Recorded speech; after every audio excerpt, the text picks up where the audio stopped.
যে কোনো ধরনের শাহী রান্না থেকে শুরু করে বিভিন্ন ধরনের রান্নায় কিন্তু ব্রেস্তার ব্যবহার হয়ে থাকে, কিন্তু ব্রেস্তা তৈরি করতে গেলে অনেক সময় দেখা যায় এটা পারফেক্ট ভাবে ঝরঝরে এবং মুচমুচে হচ্ছে না, আর অনেক সময় কিন্তু এই ব্রেস্তার কালারটাও সুন্দর আসে না। আসসালামু আলাইকুম everyone, welcome back to my channel রমণীর কুকিং লাইফ। আজকের পর্বে তৈরি করে দেখাবো একদম পারফেক্ট একটি ব্রেস্তা, যেটা হবে ঝরঝরে ও মুচমুচে, আর যার প্রতিটা ব্রেস্তার কালারই হবে একই রকম।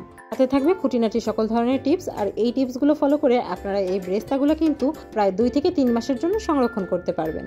আর সামনে আসছে কোরবানির ঈদ, আপনারা চাইলে কিন্তু আগে থেকে এভাবে ব্রেস্তা তৈরি করে সংরক্ষণ করে রাখতে পারবেন। আর কোরবানির সময় পোলাও, কাচ্চি, বিরিয়ানি কিংবা গরুর মাংস কিন্তু এই ব্রেস্তাটা ব্যবহার করতে পারবেন। তাহলে শুরু করা যাক। প্রথমে ব্রেস্তা তৈরি করার জন্য এখানে আমি দেশি ছোট সাইজের পেঁয়াজগুলো 1/2 কেজি মিহি কুচি করে নিয়েছি।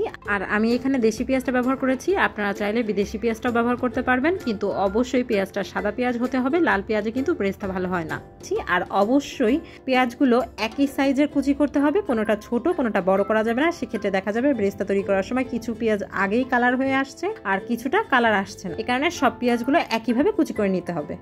এখন আমি ব্রেস্তাটা তৈরি করে নেবো। এর জন্য চুলায় একটি পাত্র বসিয়ে তাতে তেল অ্যাড করে দিচ্ছি। আর ব্রেস্তাটা কিন্তু একটু বেশি পরিমাণ তেলেই ভাজতে হয়, এতে করে এই ব্রেস্তাটা পারফেক্ট এবং মুচমুচে হয়। তেলটা পুরোপুরি গরম হয়ে গেলে এখানে আমি অ্যাড করে দিচ্ছি 1/2 চা চামচ চিনি। আর এই চিনিটার কারণে কিন্তু ব্রেস্তায় অনেক সুন্দর একটা কালার আসবে, আর ব্রেস্তাটা অনেক দিন পর্যন্ত মুচমুচেও থাকবে। এখন একটা চামচ দিয়ে নাড়াচাড়া করে চিনিটা আমি ভালোভাবে গলিয়ে নেব। এরপর এখানে অ্যাড করে দেবো পেঁয়াজ। আর অবশ্যই পেঁয়াজটা অ্যাড করার আগে তেলটা কিন্তু পর্যাপ্ত পরিমাণ গরম হতে হবে। এখন চুলার জাল মিডিয়াম হাই হিটে রেখে আমি অনবরত নাড়াচাড়া করে পেঁয়াজ ব্রেস্তাগুলো তৈরি করে নেব। আর ব্রেস্তা তৈরির পুরোটা টাইম জুড়ে অনবরত নাড়াচাড়া করতে হবে এবং চুলার জালটা মিডিয়াম হাই হিটে রাখতে হবে।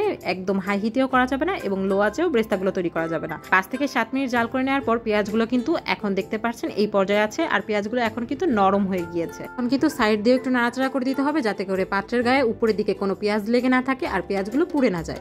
আমি এভাবে আরো 5 মিনিটের মতো জাল করে নিচ্ছি অনবরত নাড়াচাড়া করে।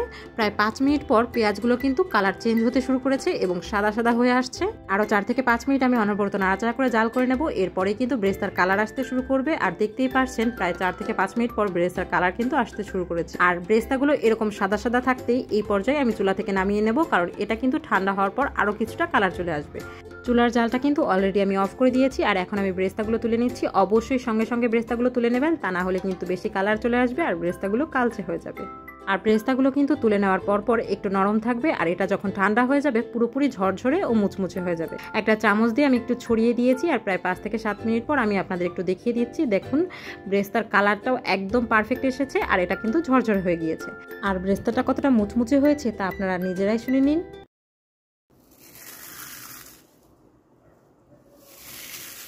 শব্দ শুনে নিশ্চয়ই বুঝতে পেরেছেন ব্রেস্তাটা কতটা মুচমুচে হয়েছে। আর 2 থেকে 3 মাস ব্রেস্তাটা এরকমই মুচমুচে রাখার জন্য যে কোনো একটা কাচের এয়ারটাইট কন্টেনারে করে ফ্রিজের নর্মাল চেম্বারে এই ব্রেস্তাগুলো রেখে দিতে হবে, তাহলে 2 থেকে 3 মাস এরকমই মুচমুচে থাকবে। আর আপনারা যে কোনো সময় প্রয়োজন হলে ব্রেস্তাটা ব্যবহার করতে পারবেন। আশা করি রেসিপিটা আপনাদের খুবই পছন্দ হবে। একবার হলেও বাসায় এভাবে ট্রাই করে দেখতে পারেন, আর বাসায় ট্রাই করলে আমাকে কমেন্টে জানাতে ভুলবেন না। আর রেসিপিটা ভালো লাগলে ভিডিওতে একটি লাইক দিয়ে চ্যানেলটি সাবস্ক্রাইব করে পাশে থাকার অনুরোধ রইল। আল্লাহ হাফেজ।